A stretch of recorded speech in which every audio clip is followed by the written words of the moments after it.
Vice current affairs funda में आप सभी का स्वागत है। मैं हूं आपके साथ अभिषेक शर्मा और आज के इस वीडियो सेशन में हम 26 जून तक के सभी इंपॉर्टेंट करंट अफेयर्स कवर करने वाले हैं। हमेशा की तरह आप इस वीडियो को अंत तक जरूर देखिएगा। आज भी आपको काफ़ी कुछ जानने के लिए मिलेगा। साथ ही इस सेशन को शुरू करने से पहले आप सभी को बताना चाहूँगा कि करंट अफेयर्स फंड अपनी 10th एनिवर्सरी सेलिब्रेट कर रहा है और इस मौके पर 50% ऑफ आपको हमारे इस जनरल अवेयरनेस कोर्स पर हम प्रोवाइड करा रहे हैं। आपको बता दें, इस 1 ईयर मेंबरशिप प्लान जो है इसमें हम आपको daily current affairs PDF, weekly PDF, monthly PDF और हर महीने के banking and economic awareness PDF provide कराते हैं, जिन्हें आप डाउनलोड कर सकते हैं, प्रिंट आउट भी निकलवा सकते हैं।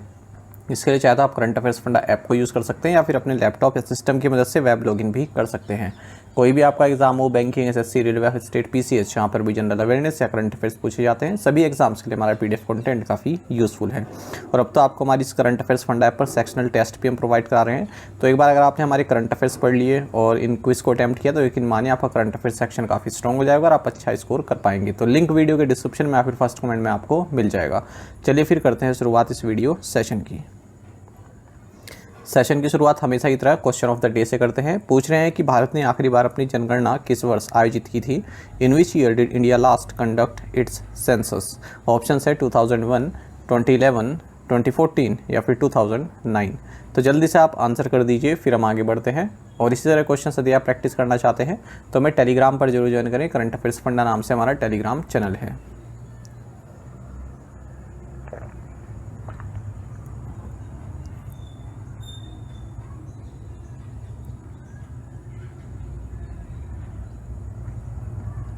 When is the International Day Against Drug Abuse and Illicit Trafficking is observed? पूछ रहे हैं कि नशीली दवाओं के दुरुपयोग और अवैध तस्करी के खिलाफ अंतर्राष्ट्रीय दिवस कब मनाया जाता है। ऑप्शंस आपके सामने है। सही आंसर ऑप्शन डी रहेगा जून 25। देखिए, international day against drug abuse and illicit trafficking ये हर साल 1989 से ही 26 जून को सेलिब्रेट किया जाता है और थीम रहेगा 2024 में the evidence is clear, invest in prevention. आपको जानना चाहिए कि international day in support of victims of torture ये भी 26 जून को ही ऑब्जर्व किया जाता है और थीम रहेगा torture, a crime against humanity. Who won the formula 1 Spanish grand prix for the 3rd year in a row. लगातार तीसरे वर्ष फॉर्मूला 1 स्पेनिश ग्रां प्री किसने जीता।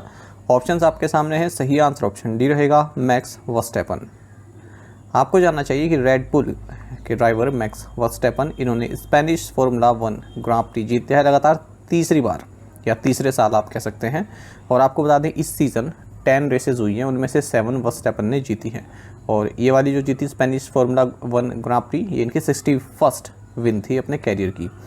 इस सीज़न इन्होंने Canadian GP, Emilia Romagna GP और Chinese GP, Japanese GP, Saudi Arabian GP और Bahrain GP जीती है। Who is the union minister of coal and mines. केंद्रीय कोयला और खान मंत्री कौन है। सही आंसर ऑप्शन सी है जी किशन रेड्डी। आपको जानना चाहिए कि बीजेपी लीडर और यूनियन मिनिस्टर गंगापुरम किशन रेड्डी या जी किशन रेड्डी इन्होंने minister of coal and mines का कार्यभार संभाल लिया है। आपको बता दें सिकंदराबाद लोकसभा सीट से जीत कर आए हैं 2024 लोकसभा इलेक्शंस में। वहीं सतीश चंद्र दुबे जो कि 2 टाइम एमपी हैं राज्यसभा से, ये मिनिस्टर ऑफ स्टेट बनाए गए हैं कोल एंड माइंस में।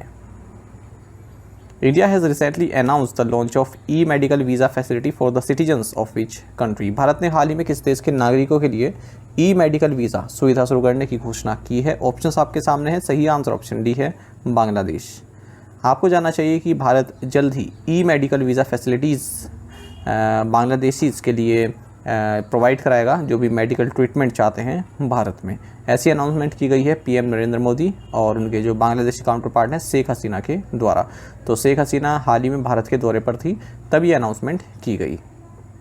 इंडियन प्राइम मिनिस्टर ने यह भी अनाउंस किया है कि भारत जो रंगपुर है बांग्लादेश में, यहाँ अपना नया कॉन्सुलेट ओपन करेगा ताकि जो नॉर्थ वेस्ट रीजन है हमारे देश का, वहाँ के लोगों को भी फैसिलिटीज़ प्रोवाइड की जा सके, सर्विसेज प्रोवाइड की जा सके। Patna high court has struck down Bihar government's decision of increasing reservation for backward classes from 50% to 1%। Patna उच्च न्यायालय ने पिछड़ा वर्ग के लिए आरक्षण 50% से बढ़ाकर कितने प्रतिशत करने के बिहार सरकार के फैसले को रद्द कर दिया है। सही आंसर ऑप्शन सी है 65%। आपको जानना चाहिए कि पटना हाई कोर्ट ने बिहार सरकार द्वारा लास्ट ईयर जो बैकवर्ड क्लासेस का रिजर्वेशन 18% बढ़ाया गया, एक्सट्रीमली बैकवर्ड कम्युनिटीज़ का 25% बढ़ाया गया और इस तरह से टोटल रिजर्वेशन 65% हो गया बैकवर्ड क्लासेस का। तो इस फैसले को जो है रद्द कर दिया है। आपको बता दें बिहार गवर्नमेंट ने डिसाइड किया था कि हम backward classes, extremely backward classes, schedule class, schedule tribe, ठीक है, इनका रिजर्वेशन बढ़ा देते हैं, क्योंकि कास्ट बेस्ड सर्वे यहाँ पर हुआ था जिसने बताया कि इन कास्ट का जो रिप्रेजेंटेशन है वो जो है काफ़ी कम है। हालांकि इनकी पॉपुलेशन काफ़ी है, 84% पॉपुलेशन है इनकी बिहार में। और इसके अलावा 10% कोटा इकोनॉमिकली बैकवर्ड क्लासेस के लिए भी है, ठीक है। तो उससे रिजर्वेशन कितना हो गया बिहार में, 75% चला गया। 65 तो बैकवर्ड क्लास का और 10% जो इकोनॉमिकली वीकर सेक्शन है उनके लिए। तो इससे जो सुप्रीम कोर्ट की सीलिंग है कि आरक्षण 50% से ज़्यादा नहीं होना चाहिए, उसको पार कर गया था। आपको बताएं थोड़ा हिस्ट्री में देखें तो 1992 इंदिरा साहनी जजमेंट जो कि 9 जज constitution bench of supreme court द्वारा दिया गया, इन्होंने कहा था कि जो रिजर्वेशंस है SCs, STs, OBCs के लिए ये 50% of the total seats in legislature, higher education, public employment, इसको क्रॉस नहीं करना चाहिए। Which country recently hosted 64th ISO council meeting? हाल ही में किस देश ने 64वीं ISO परिषद बैठक की मेजबानी की? सही आंसर ऑप्शन ए रहेगा, इंडिया। आपको जानना चाहिए कि भारत ने न्यू दिल्ली में 64th ISO काउंसिल मीटिंग को होस्ट किया है। इंडिया वर्ल्ड का लार्जेस्ट कंज्यूमर और सेकंड लार्जेस्ट प्रोड्यूसर है शुगर का, और ISO काउंसिल ने इंडिया को नॉमिनेट किया था कि आप जो हमारी ऑर्गेनाइजेशन है इसकी जो मीटिंग होने वाली है इसको होस्ट कीजिए 2024 में। ISO का मतलब है इंटरनेशनल शुगर ऑर्गेनाइजेशन। ये एक यूनाइटेड नेशंस एफिलेटेड बॉडी है, हेडक्वार्टर इसका लंदन में है। 85 कंट्रीज इसके मेंबर हैं, ठीक है। और जो कंट्रीज़ हैं वो लगभग पूरे वर्ल्ड का 90% शुगर प्रोडक्शन जो है यहाँ से आता है, इन कंट्रीज से। Where was the review meeting of the India-US Initiative on Critical and Emerging Technology ICET held? Critical and emerging technology पर भारत अमेरिका पहल की समीक्षा बैठक कहाँ आयोजित की गई? सही आंसर ऑप्शन सी है, हैदराबाद हाउस। आपको जानना चाहिए कि इंडिया के जो नेशनल सिक्योरिटी एडवाइज़र हैं NSA अजीत डोभाल, और यूनाइटेड स्टेट्स के जो नेशनल सिक्योरिटी एडवाइज़र हैं जैक सुलिवन, इन्होंने एक रिव्यू मीटिंग की अध्यक्षता की है। ये review meeting India US initiative on critical and emerging technology यानी कि ICET से संबंधित थी, और ये मीटिंग होस्ट की गई हैदराबाद हाउस न्यू दिल्ली में। तो कभी पूछ लेते हैं हैदराबाद हाउस कहाँ है, ठीक है, तो आपको तेलंगाना नहीं करना है, न्यू दिल्ली करना है।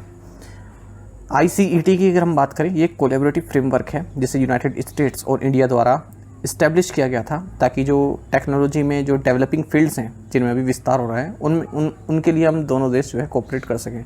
जैसे कौन कौन से डेवलपिंग फील्ड्स हैं टेक्नोलॉजी में, जैसे आर्टिफिशियल इंटेलिजेंस है, क्वांटम कंप्यूटिंग है, सेमीकंडक्टर्स है और वायरलेस टेलीकम्युनिकेशन है। मई 2022 में यूनाइटेड स्टेट्स प्रेसिडेंट जो बाइडन और prime minister of India Narendra Modi, इन्होंने इस ICT को जो है लॉन्च किया था। और फिर 31 जनवरी 2023 को जो इनॉग्रल ICET मीटिंग है ये वाशिंगटन DC में जो है आयोजित की गई थी, जो नेशनल सिक्योरिटी एडवाइजर्स हैं दोनों कंट्रीज़ के, उनके द्वारा।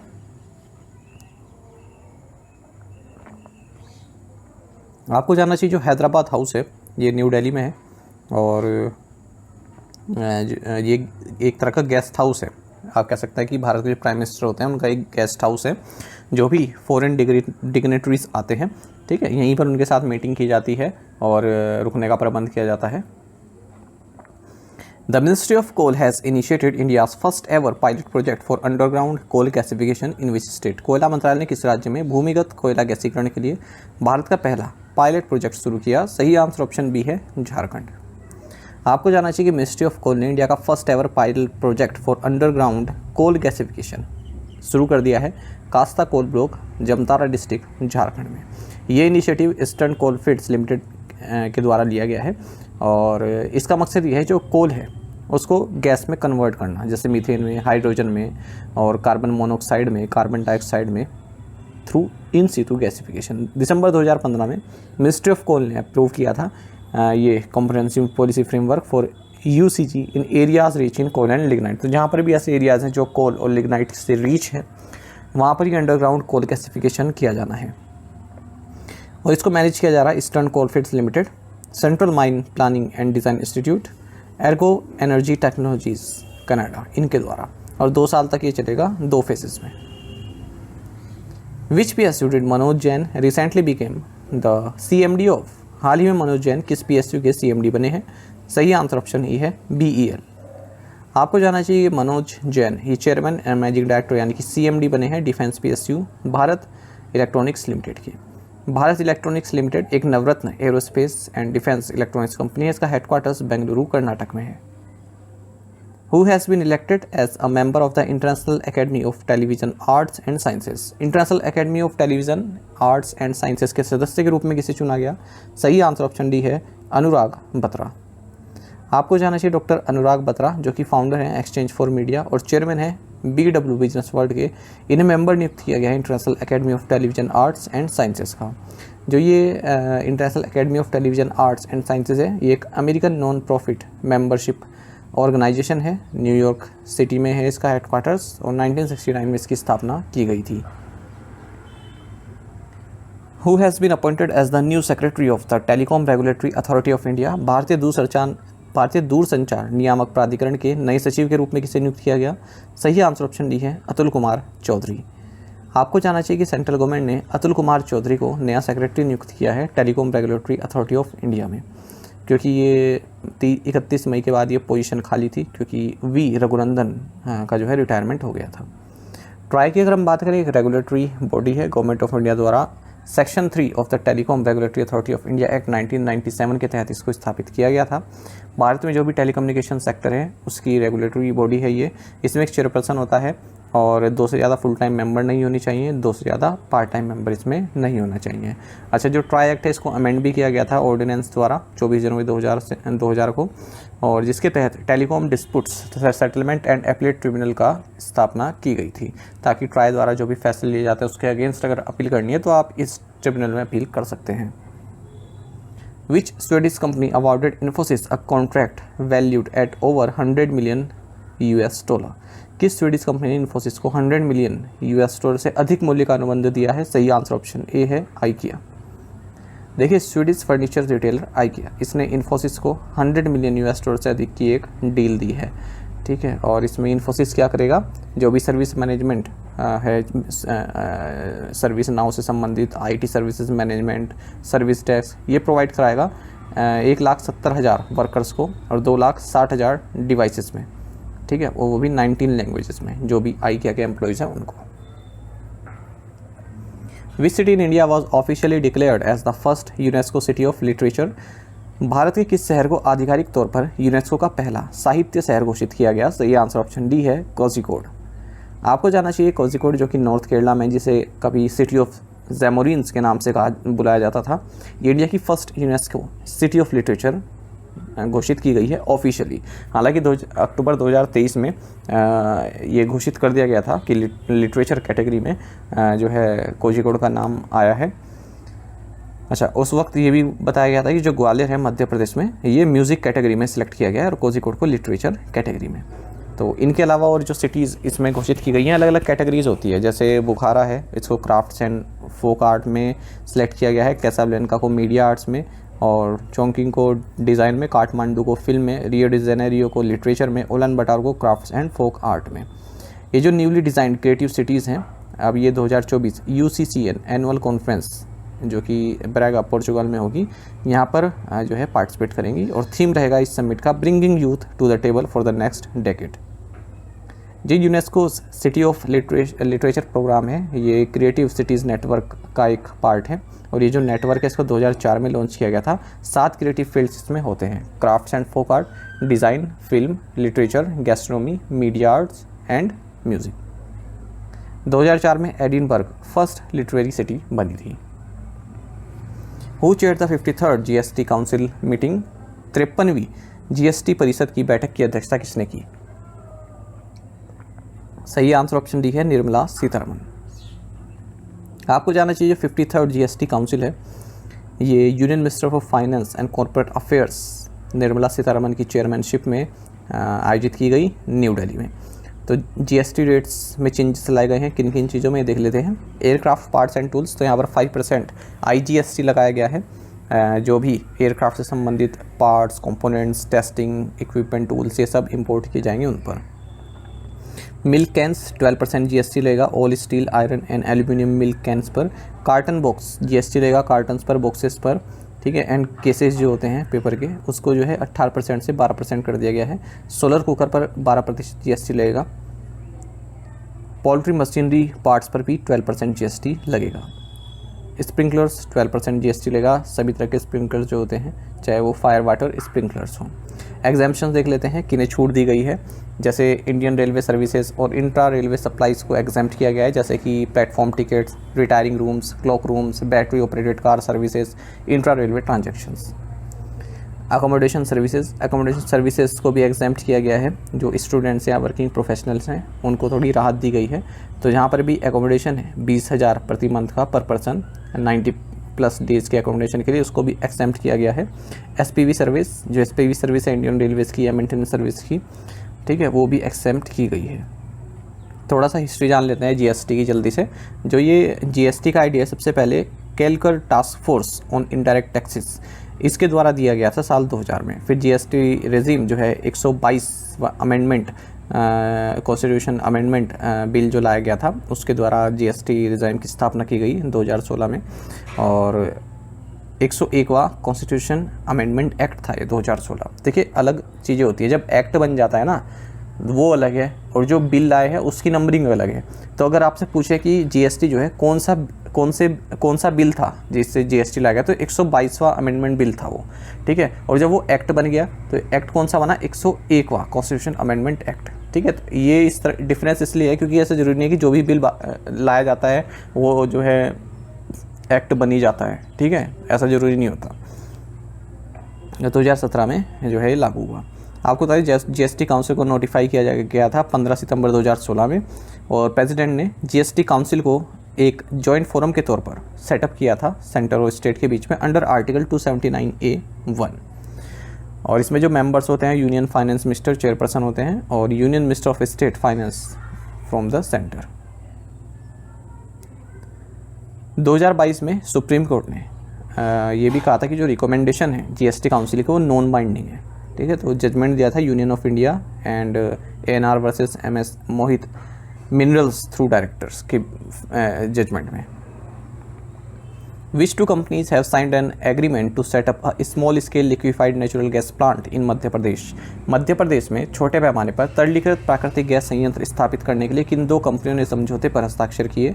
सही आंसर ऑप्शन डी है, oil and natural gas corporation and Indian Oil corporation. आपको जानना चाहिए जो oil and natural gas corporation है और इंडियन ऑयल कॉर्पोरेशन है, इन्होंने एक एग्रीमेंट साइन किया है जिसके तहत हट्टा गैस फील्ड मध्य प्रदेश में एक small scale liquefied natural gas plant को स्थापित किया जाएगा। तो यहाँ पर एक गैस डिस्कवरी हुई थी विंध्याचल बेसिन में, ठीक है। तो ये जो गैस है यहाँ से इसको लिक्विफाइड नेचुरल गैस में कन्वर्ट किया जाएगा। चेयरमैन एंड CEO कौन है ONGC के? अरुण कुमार सिंह। और चेयरमैन है Indian Oil Corporation Limited Shrikant Madhav Vaidya. Which company launched India's first exchange traded fund ETF focused on the electric vehicles and new age automotive segment? किस company ने इलेक्ट्रिक वाहन और न्यू एज ऑटोमोटिव सेगमेंट पर केंद्रित भारत का पहला एक्सचेंज ट्रेडेड फंड लॉन्च किया? सही आंसर ऑप्शन सी रहेगा, मेराई एसेट म्यूचुअल फंड। आपको जानना चाहिए कि मेराई एसेट म्यूचुअल फंड ने अनाउंस किया है कि हमने Mirae asset Nifty EV and new age automotive ETF launch किया है।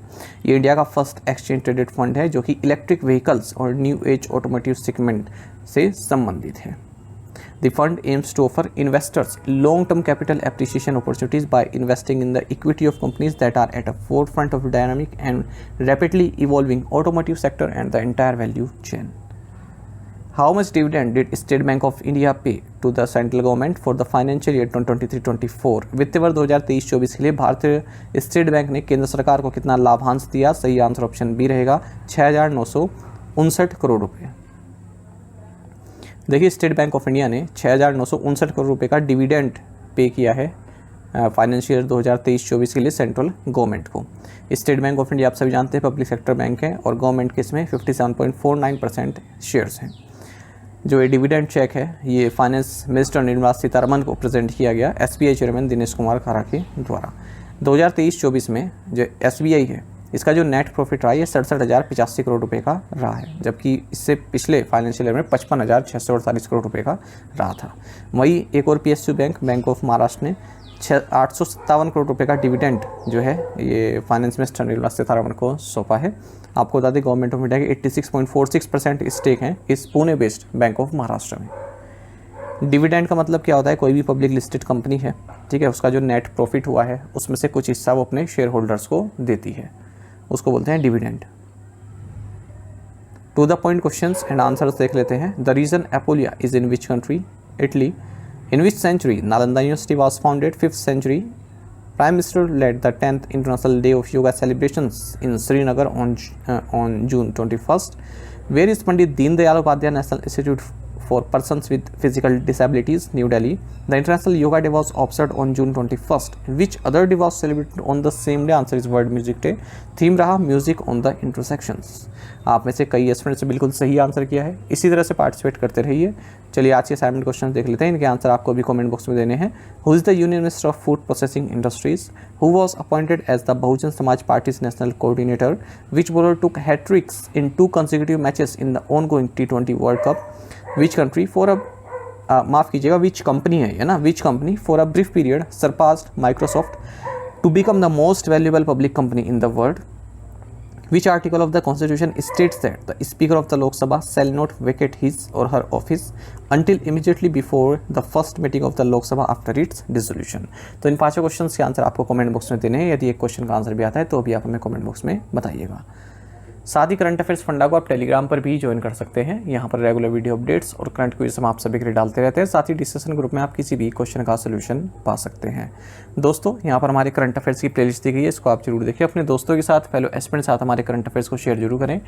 आज का ये सेशन आपको कैसा लगा आप कमेंट बॉक्स में अवश्य बताइएगा। Thank you guys.